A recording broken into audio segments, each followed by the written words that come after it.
नमस्कार मित्रों, स्वागत है आपका हमारे चैनल पर। मित्रों, अहोई अष्टमी व्रत पर माताएं अपनी संतान के लिए निर्जला व्रत रखती हैं। इस दिन विधिवत अहोई माता की पूजा करती हैं। अगर इस साल आप भी ये व्रत रख रही हैं तो पूजा के साथ साथ इस व्रत कथा का पाठ अवश्य करें। तो चलिए मित्रों, आपको बताते हैं वह पौराणिक व्रत कथा। एक समय एक नगर में एक साहूकार रहता था।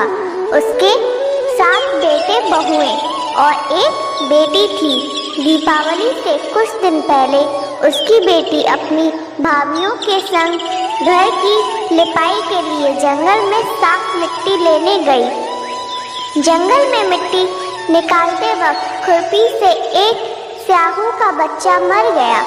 इस घटना से दुखी होकर स्याहू की माता ने साहूकार की बेटी को कभी भी मां न बनने का शाप दे दिया। उस शाप के प्रभाव से साहूकार की बेटी का कोख बंध गया। इस शाप से साहूकार की बेटी दुखी हो गई और उसने अपनी भाभियों से कहा कि उनमें से कोई भी एक भाभी अपनी कोख बांध ले। ननद की ये बात सुनकर सबसे छोटी भाभी तैयार हो गई। उस शाप के दुष्प्रभाव से उसकी संतान केवल 7 ही दिन जिंदा रहती थी। जब भी कोई बच्चे को जन्म देती वह 7 दिन में ही मृत्यु को प्राप्त हो जाता था। वह परेशान होकर एक पंडित से मिली और उपाय पूछा। जब पंडित ने उन्हें सलाह दी तो सुरही गाय की सेवा करी। पंडित की सलाह मानकर उसने सुरही गाय की सेवा करनी शुरू की। उसकी सेवा से प्रसन्न गाय उसे एक दिन स्याहू की माता के पास ले जाती है। रास्ते में गरुड़ पक्षी के बच्चे को सांप मारने वाला होता है, लेकिन साहूकार की छोटी बहू सांप को मारकर गरुड़ पक्षी के बच्चे को जीवनदान देती है। तब तक उस गरुड़ पक्षी की माँ आ जाती है। वह पूरी घटना सुनने के बाद उससे प्रभावित होती है और उसे स्याहू की माता के पास ले जाती है। स्याहू की माता जब साहूकार की छोटी बहू की परोपकार और सेवाभाव की बातें सुनती है तो प्रसन्न होती है। फिर उसे 7 संतान की माता होने का आशीर्वाद देती है। आशीर्वाद के प्रभाव से साहूकार की छोटी बहू को 7 बेटे होते हैं। उससे उसकी 7 बहुएं होती हैं। उसका परिवार बड़ा और भरा पूरा होता है।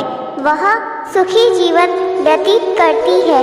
इस प्रकार साहूकार की छोटी बहू खुशी खुशी अपना जीवन व्यतीत करती है। मित्रों, यह कथा पौराणिक और प्रचलित कथा थी। अब हम आपको अहोई अष्टमी की एक दूसरी कथा भी सुनाने जा रहे हैं। पुराने समय की बात है। दतिया नामक नगर में एक सेठ चंद्रभान रहता था। उसकी पत्नी का नाम चंद्रिका था, जो बहुत गुणवती, सुंदर तथा चरित्रवान थी। उसके कई संतानें हुई, मगर सभी की छोटी आयु में ही मृत्यु हो जाती थी। संतानों के इस तरह मरते रहने के कारण पति पत्नी बहुत दुखी थे तथा उन्हें चिंता थी कि उनकी मृत्यु के पश्चात उनका वंश कौन चलाएगा। एक दिन दोनों ने सोचा कि हम सब कुछ त्याग कर जंगल में निवास करें, और यह सोचकर वे सब कुछ छोड़कर जंगल की ओर चल दिए। चलते चलते पति पत्नी बद्रिका आश्रम के पास शीतल कुंड के समीप पहुँचे और वहाँ जाकर प्राण त्यागने का मन बना लिया और अंजन त्याग कर बैठ गए।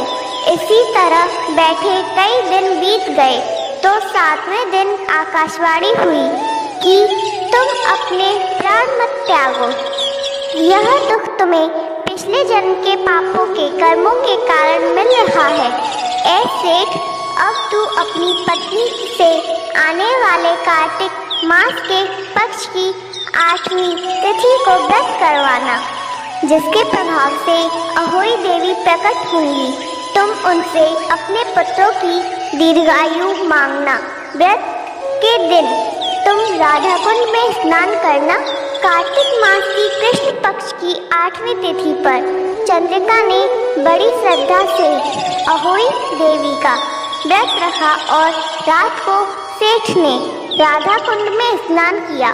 जब सेठ स्नान करके वापस आ रहा था तो रास्ते में अहोई देवी ने दर्शन दिए और बोली, मैं तुम पर बहुत प्रसन्न हूँ, तुम मुझसे कोई भी वर मांगो। अहोई देवी के दर्शन करके सेठ अति प्रसन्न हुआ और उसने कहा कि माँ, मेरे बच्चे की आयु छोटी है और वह जल्दी स्वर्ग सिधार जाते हैं, इसलिए उनकी दीर्घायु का वर दे।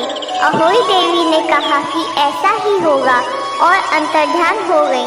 कुछ समय पश्चात सेठ के यहाँ पुत्र पैदा हुआ और बड़ा होकर विद्वान, शक्तिशाली और प्रतापी हुआ। इस महिमा के कारण ही अहोई माता के व्रत का प्रभाव बना। उस दिन कार्तिक कृष्ण की 8वीं तिथि थी, इसलिए सभी माताएं इस दिन व्रत रखती हैं तथा विधि अनुसार पूजा आराधना करते हुए अपने बच्चों की दीर्घायु की कामना करती हैं। जैसे अहोई अष्टमी ने चंद्रिका पर अपनी कृपा बनाई, ऐसे ही सभी माताओं पर अपनी कृपा बनाना और उनके बच्चों की दीर्घायु करना। जय अहोई माता। तो मित्रों, आपको हमारी यह कथा कैसी लगी कमेंट बॉक्स में ज़रूर बताना और अगर हमारी वीडियो पसंद आए तो वीडियो को एक लाइक कर हमारे चैनल को सब्सक्राइब कर लें।